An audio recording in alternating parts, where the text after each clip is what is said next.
Your name's Jono. Your name, I think, might be Blaine. Close enough. Welcome to System of a Down in a Hole. Yeah. Is that what we're going with now? Down in a Hole is the name of the podcast. Down in a hole. Thank you for joining us, everybody. Yes. We were talking about sports injuries. Yeah. That we've either had ourselves or have witnessed. And there's some doozies. So we're going to talk about that. If you want to listen. Please subscribe, like, maybe share. The biggest thing is that bell. Yeah, the bell, so that when we drop new videos, you get notified right away. It's awesome. New videos on Thursday evenings. Yeah, I know. When our first Bing! when our first episode popped up, I got all excited. I can schedule them on YouTube, and I bank them Thursday nights Eastern time, 6 p.m. And yeah, you'll just, if you have the bell rung, text message notification right up on your telephone device that, hey, guess what? Down in the Hole's got a new video you should watch. And what's it about? We don't know. We talk about whatever we want, son. You know, and once we start getting the views and stuff up too, I'll start sitting in the chat for a little bit at the 6 o'clock release point. If anyone wants to kind of shoot the breeze, and I'll follow along, and we can a little community thing. I think it's going to be a hustle before we get there, but that's all. It's all about consistency. Once we get there, I'd be so down for that. Yeah. Check out this intro. We'll talk about some stuff.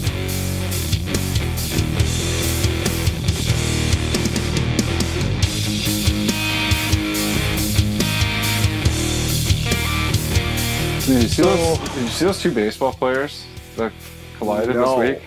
You were telling me. Like head to head? Or? No, it was just body to body, and the one player, literally his ankle, it looked like it just snapped off his body. It was like a full break right through. Nasty. Were they teammates? Yeah. Oh, they were teammates. They were both running for the same ball. That's the worst kind. Call the freaking ball, guys. Yeah, all you got is, gosh darn it, all the heck. Yeah, got it. Okay, man. And then I just run away. Yeah. And then you're like, you called it, bro. But that is weird why they don't call it. Because they know the other guy's out there. Well, and a lot of time, it's just a lot of it has to do with ego too. Mm-hmm. I got it. No, I got it. No, I got it. Here's the thing: you trample each other. The guy that's running into the ball has right of way over the guy who's running back to get the ball. Okay, I see what you're saying. So if the ball is coming this way and I'm going to catch it.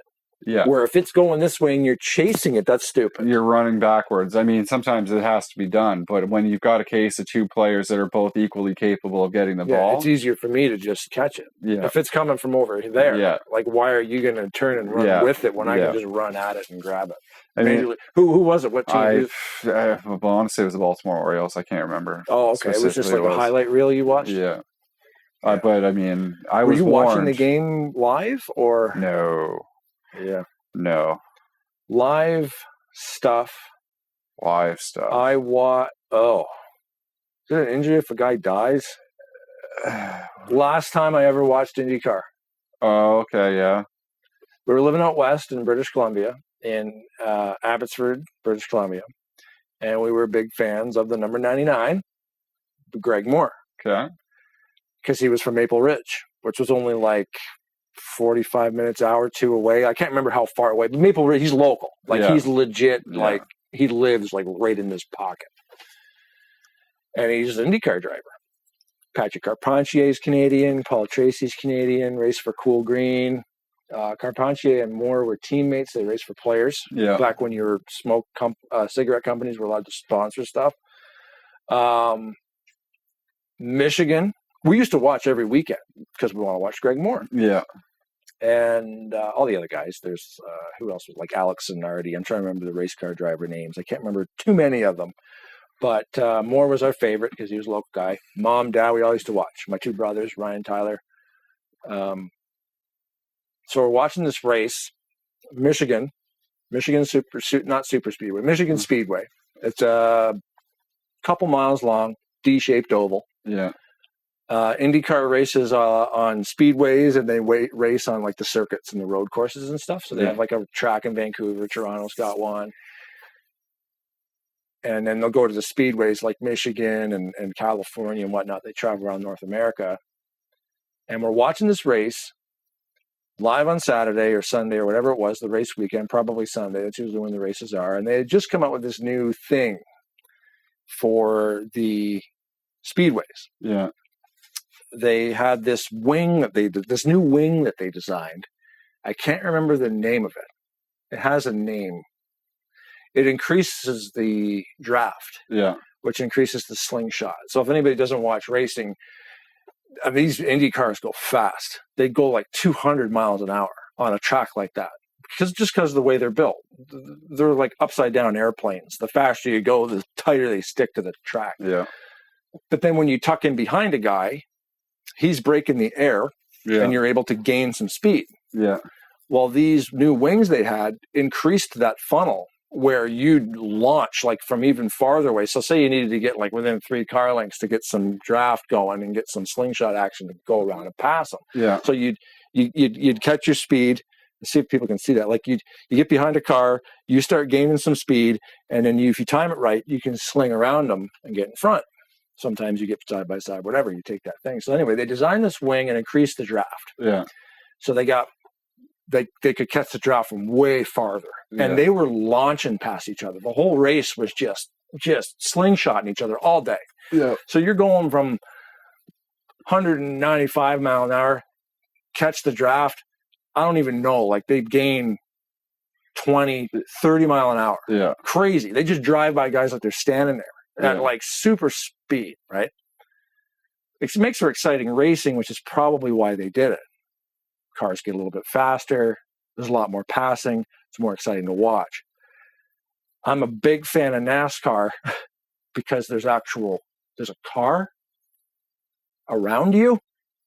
If you know IndyCar, you're basically sitting in this seat right here. The only thing protecting your head is this little bar behind your head. Yeah. And your helmet. Yeah. And you're sitting in a fuselage, which is made of like crazy. You're protected. I've seen those cars disintegrate to dust, and all that's left is where the driver is sitting to the end of their feet where the pedals are, and the rest of the car's gone. Yeah. And they're built that way for a reason. They keep the guy alive.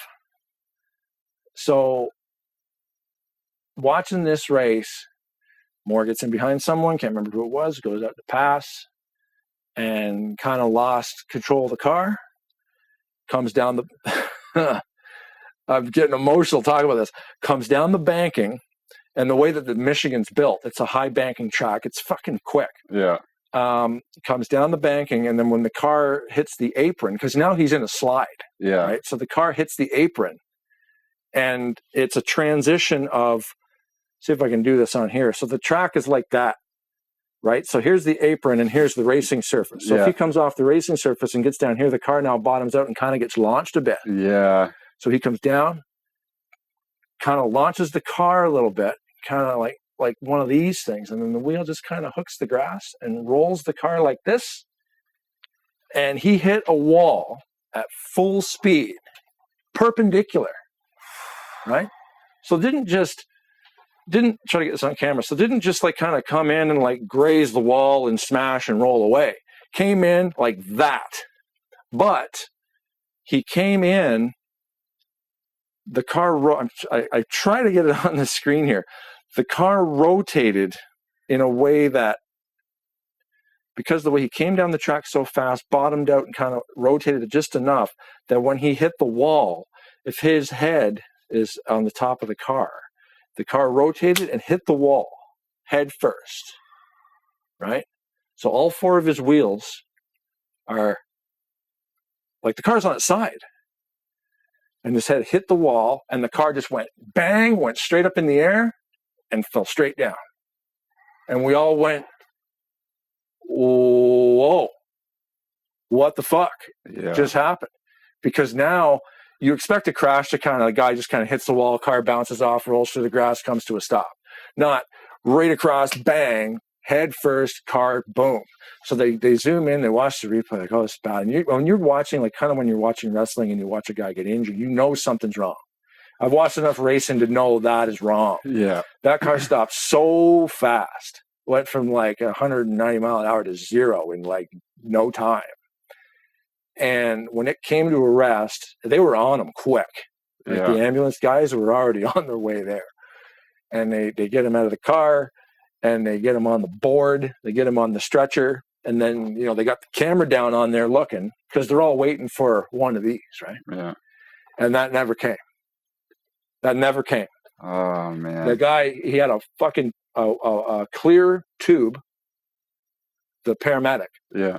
Had a clear tube, and then he's like on the thing, and you can see like he kind of puts the clear tube down his throat. Yeah. And just starts, the tube just turns red, commercial break. And he died. That was it. I've never watched IndyCar again after that. I'm like, how fast do you guys need to go? That is absolute madness. Yeah. In a car like, and there's safe cars and accidents do happen, but like, you can probably find the clip on YouTube if you want to watch Greg Moore's accident. And it's horrific. That's crazy, man. And like, and Alex Zanardi, another one. Yeah. He's coming out of the pits on a track kind of like Michigan. Same thing, big, super fast oval. He's coming out of the pits, and between the access road that you come out of the pits, you have to drive around to the backstretch before you merge into traffic. So as he's coming around to the backstretch, there's grass between pit lane and the track. Yeah. So the cars are ripping around the track full speed, and you just got to drive around to the backstretch to merge. So he's pushing a little bit too hard. He hits the grass a little bit, and the car scoots up the track, and Patrick Carpentier T-bones him. So now Alex Zanardi he has no legs. Cut the car in half, took his legs with it. That was a crazy accident too. He still races. Alex Zanardi came back from that. Lost both of his legs in that accident. Patrick Carpentier's car drove right through him. And that's another bad one that you're watching going, oh my God, like he's in the car, right? But like crazy freak accidents happen in motorsports, man. And sometimes and IndyCar is so quick. You know, at least NASCAR, I'm a big fan. I've always been a big fan of NASCAR. I just like the oval tracks, I guess. But at least they have a roll bar. They're inside a cockpit. Now, mind you, I was watching the race when Dale Earnhardt got killed too. Yeah. Which was a nothing accident. Yeah, and I mean, that was like at the end of the race too, right? Yeah, he was just blocking. Because it was going to be a 1-2-3 DEI finish, Dale Earnhardt Incorporated. He was going to be in third, and he was protecting Waltrip, and I believe it was Junior. It might have been Dale Jr. I can't remember if it was Dale Jr. There was 3 DEI cars up in the top 5. It would have been a great finish for the company, right? So he's blocking and just got turned, bumped the wall. I've seen Dale Earnhardt roll his car 15 times. Yeah. Get out and walk away, grab a hot dog. Wake up the next morning and was like, yeah, Dale Earnhardt died. I'm like, from what? Like, I watched that race. He didn't die. Like, I've seen that guy roll cars 1,000 times. And then, it still starts, and he'll drive it back to the pits with no tires on it. Yeah. That thing's just a fender bender, but it's just the way that he hit. His neck snapped, like a forward whiplash kind of thing. And ever since then, they've got that Hans device, head and neck restraint. Yeah. No, head and neck secure. It's called Hans. I can't remember what the S is. Head and neck safety. But basically, you're in the seat, and you are bolted to the chair. So you can't move your head. You can't move your head. So anyway, my sports injury things actually resulted in a couple of guys actually losing their life, unfortunately. That's crazy. The Greg Moore one was rough. Because watching the Dale Earnhardt one, you had no idea he died. No. But the Greg Moore one, you were like, oh, wow. Like, that's a different kind of... Yeah, I think the closest I've seen, I mean... to death sports-wise watching. I think I was younger. I was watching tennis. Tennis? Yeah, I used to watch. I don't know why. But there was one girl that got stabbed. What do you mean stabbed? Like someone from the crowd stabbed her. Wow. Like mid. Right in the middle of a match. Yeah, and I remember like being a kid watching this. But what's going on? Yeah, like what happened? Who's that person? And then like you don't. I guess you're not. When you're a kid, you're not really. You can't grasp the seriousness of something like that. That's weird. Yeah, it's just insanity. It's like some weird stuff, like, at a Detroit Red Wings game when a squid comes over the glass. You're like, that's not supposed to be there. Man, I've seen. I can't remember who it was, but I mean, I've seen a Red Wings player specifically get fucking sliced with a skate. Richard Zednik. Was it Zednik? No, he would have played for. Pretty sure it was a Detroit player. Caps. A goalie got it in the neck. I can't remember the name of the goalie, but I was watching the game where Zednik got it. It was Olli Jokinen. Yeah. Got hooked. And Jokinen kind of flipped around, and when he got hooked, kind of spun around and fell, his right leg came up and went clip on Zednik, and Zednik went down on one knee and hopped right back up. I'm like, oh, he's cut. And then he kind of moved his hand and went blink. Yeah. Like 2 pints of blood shoots out of his neck. I'm like, oh, geez, he's got the carotid. Like, you're going to die, bro. He knew. He went down on one knee, and he knew, like, I got to get to the trainer because he's wearing shoes. He can't get to me. I got skates on. Yeah. He skated to the bench, and then the trainer was in there, and it was hanging on by a thread. And he saved his life. Those trainers are amazing, man. Those guys on the bench that wear the fanny packs. Those dudes are legends, man. Fuck, they should be. He should have bled to death. He could have bled to death in like 30 seconds. And that was another weird one because you watch it happen and they switch camera angles and then they realize up top what's going on. Yeah. Camera on the scoreboard looking at the crowd. I'm like, what's the matter? I'm like, that guy just took one in the neck, and they don't want to show it on television because it's bad. Like, there was a lot of blood on the ice, dude.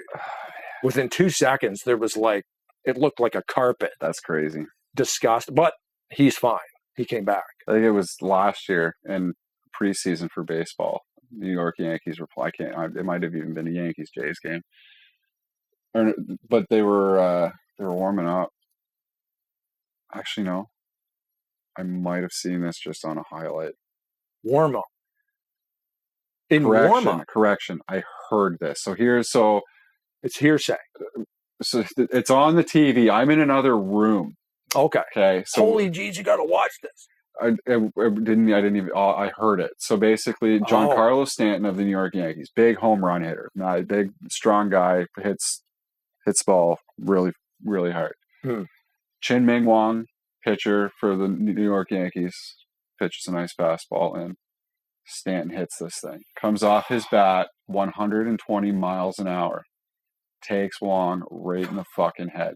And I tell you, man, I wasn't even in the same room as the TV. And you heard that. And I will never forget that sound. Yeah.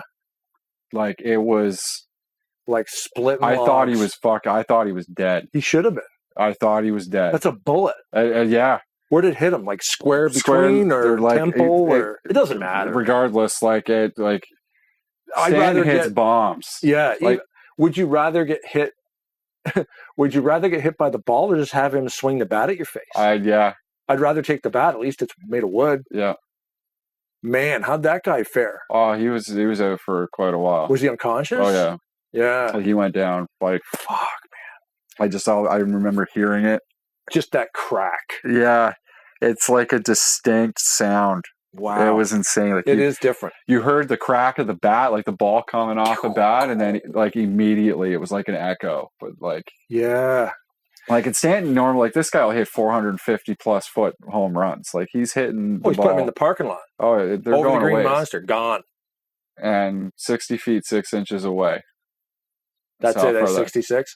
That's how far away the pitcher is from home plate. And right when you said, I love the setup of how he sends balls into the next state. Yeah. And I'm like, oh no.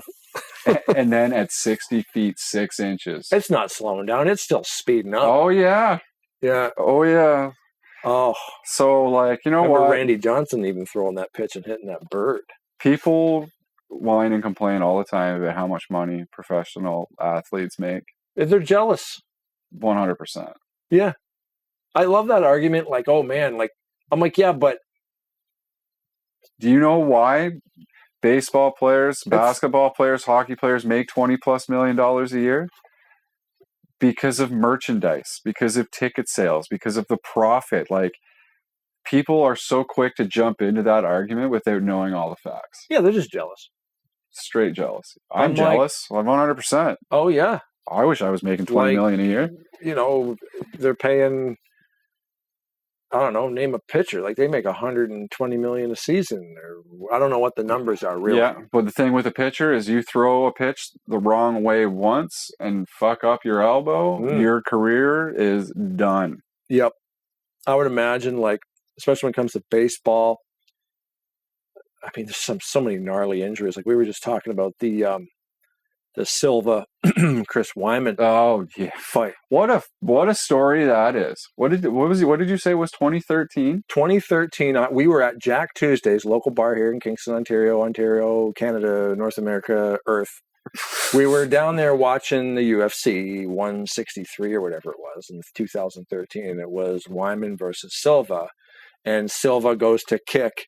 You know, he throws the leg kick, and then Wyman just checks him, and the guy's leg snaps in half. And we're watching this live, and they replayed it they replayed it once because that's gross. It's bad, right? And again, you know something's wrong, and you hear that sound, like you're saying, of the back cracking, whatever, hits a guy in the head. That's a totally different sound. When you hear that, you're watching that, and you see the move. And you hear something, and then you hear him, and then you see him go down. And I'm like, that was his leg breaking. And they showed the replay, and his leg's just doing this. A couple weeks ago, Weidman throws a kick on a guy and does the same friggin' thing. I'm like, so you stopped a Silva kick 6, 7, 8 years ago, and he broke his leg on your leg, and now you broke your leg on a guy's leg. Oh, crazy. Man, it was I believe it was 2001, pro wrestling. Sid Vicious, Psycho Sid. Huge guy. Yeah. Huge monster. They have this guy jumping off the top rope. Oh, wow. Dumb.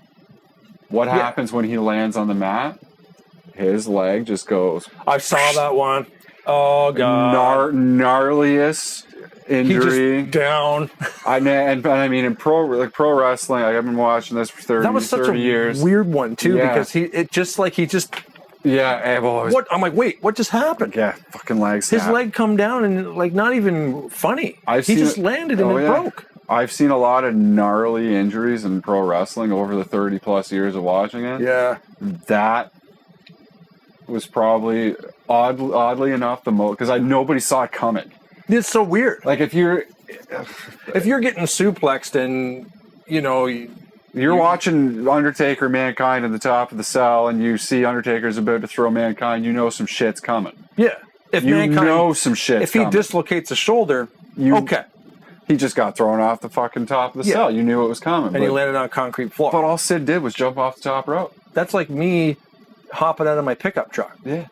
That's the same kind of thing. Just freak shit can happen. It's crazy. It is. And an injury like that, like, people don't realize, like, that's paycheck. Like, if they've got families, that's food off their tables. He's out for 8 months at least, and that's 100 gigs or whatever. There's so much money. You're done. And the thing is, when you're not on TV or whatever as much, you're not selling as much merchandise. You're not, like, there's a whole... What about sports injuries that happen that you didn't even know about? Like, like a Boston Bruins player or something, like when they won the cup a couple of years ago, the guy was playing with a punctured lung for the whole playoffs. Steve Yzerman. Yzerman's leg. Yzerman played like the entire playoffs with a broken ankle. Yeah. Just tape it up. Won the Stanley Cup. No big deal. Like, I know there was a day at the office. I know there was a Maple Leafs player that did it, like, back in, like, the 50s or 60s or something. But, like, Yzerman literally did it, like, the entire playoffs. That was what I was talking about. Like, he was hurt, but nobody knew until it was done. He's like, yeah, no, my fucking leg's been busted for the past month and a half. You're like, what? You played the last 2 rounds or 2.5 rounds. Like, he broke his leg in the first round. And then they just, I don't know how long that injury, it was a long time. It wasn't like a shift. And I'm sure that, I mean, there have been probably so many. Tape it up, cortisone, won the cup. And by the way, my leg's been broken for a month. Right. how many times has this happened and we still don't know about it? You know, Yeah. like, you know what I mean? Yeah. Guys playing hurt, catching slap shots to the face, and then just stitch it up, man. I can't see. Doesn't matter. Oh, dude, I couldn't imagine. Like, I don't understand. Back in the day, I remember like Ally Frady, 93. Hardest shot on the planet. I want to say it was 93. It was around like 103 miles an hour. It was crazy. He has the with a wooden stick, mind you, an right? old coal. And now guys are using these composite sticks, and I mean, can't get close. He still has a hard shot. Yeah, no, I think he's still up. But these composites, like, they blow the wooden sticks out of the water. Do they? Oh, yeah. Has Ally Frady's shot speed been broken? I would be afraid to be anywhere near that. Oh, it's been broken for sure. Has it? Oh, yeah. It was like 103 mile an hour. That's what it was then, which was crazy. It's like a 7 or 8 now, probably. Can you imagine that with a wooden friggin' hockey stick? Yeah, that's all I used to buy. Now, remember $20 when we were talking about Giancarlo Stanley hitting that ball, coming off his bat at 120 miles an hour. Yeah. When you got to think that 120 miles an hour is also coming off of the effect of the force of the ball coming towards the bat. Yeah. You know, so like the force of the ball, the momentum of his swing is gonna make that even more so. Yeah. The puck is just sitting there. It's sitting still. And he's shooting that thing over 100 miles an hour. Yeah. With a wooden stick. Yeah. And now players are using these composite sticks with the flex on these things. Man. Jesus. I love the high frame rate cameras that can capture slow-mo. Oh. When you see that stick basically just bend in half and then come back and launch that puck. Exactly. I'm going, because that's a whole different way of shooting, right? Yeah. Because with a wooden stick that doesn't flex that much, you basically you're hitting the puck. But this thing now, you're kind of aiming, I believe, behind the puck and letting the slingshot sort of take it. Yeah, but like with the wooden stick, it was more or less about like the timing. Actual aim. Yeah, and timing the stick to hit the ice at the right time to get. Whereas, like with these composite sticks, they're friggin' bending and flipping and flopping before the stick even hits the ice. I believe it would be a different way. Like if you gave Ally Frady, if he had his old Sherwood from 1973, and then you gave him a brand new one, I don't know if he could do it. I don't know. There's no weight there. That's a good question. And it's a different way of hitting that puck, because they're relying on that stick to deform and then reform in a manner that doesn't even make sense. Whereas with the wood, like you're forcing it to do. Yeah, and it's going to break. Yeah. Because I've busted a couple. Because they get dried out, man. They get old. Yeah. But yeah, like the potential for injury in sport, man, especially professional sports, with the competition level being so high, it's crazy. Yeah. It's crazy. Yeah, and then, people losing their lives, and unfortunately it does happen. And they know the risk going in. But even going back to that IndyCar thing, it doesn't need to be that quick, man. No. I mean, you do have to take the safety. You got to pull it back a little bit. I'm all about, speed in a controlled situation. But,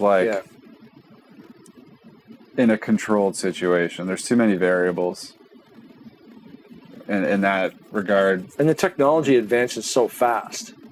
Sometimes they're a little bit behind. But the safety measures don't keep up with the speed increments that I'm surprised that more people aren't killed.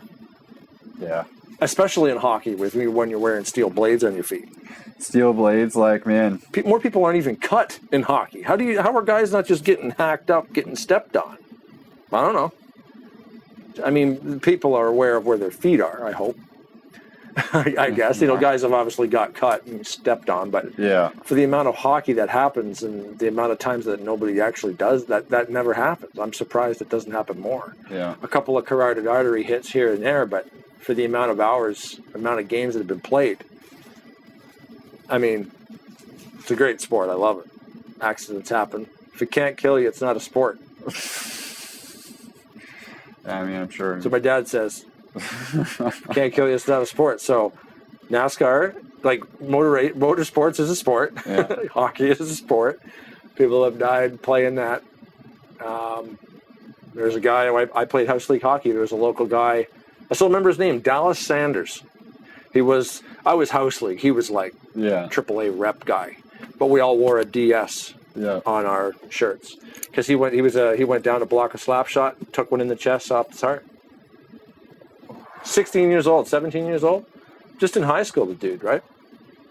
going playing hockey, like legit high level, high tempo hockey, and right there on the bubble, like you're 15, 16, 17 years old, like you could probably go somewhere.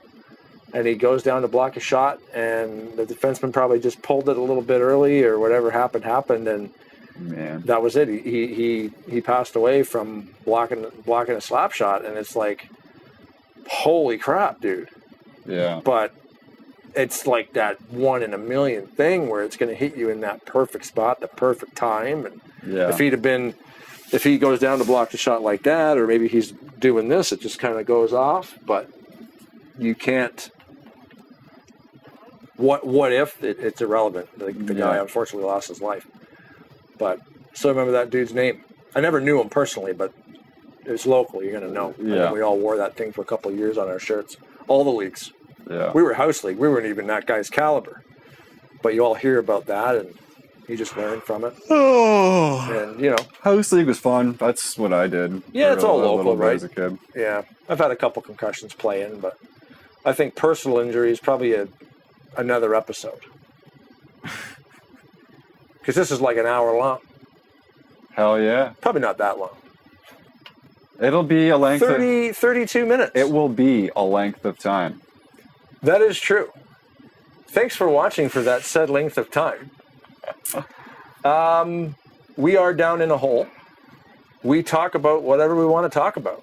Please like, share, subscribe. Hit that little bell. The little bell is... sharing is caring. Sharing is caring. I never thought about the sharing thing. Sharing's pretty key. You can click on share and send it to people on text message, Instagram, Facebook. All over the interwebs. Yes. The internet machine is a vast source of stuff. It's pretty cool, and we're on it. And we are on it. And if people watch, that's cool. If they don't, that's cool too. Don't care. Like I said before... This is therapy, bro. We're doing this anyway, so... We are down here in this hole. Hell yeah. Bye, everybody. Thank you for watching. Have yourself some good mosh pitting and keep your stick on the ice. If the women don't find you handsome, they should at least find you handy. You start quoting everybody else.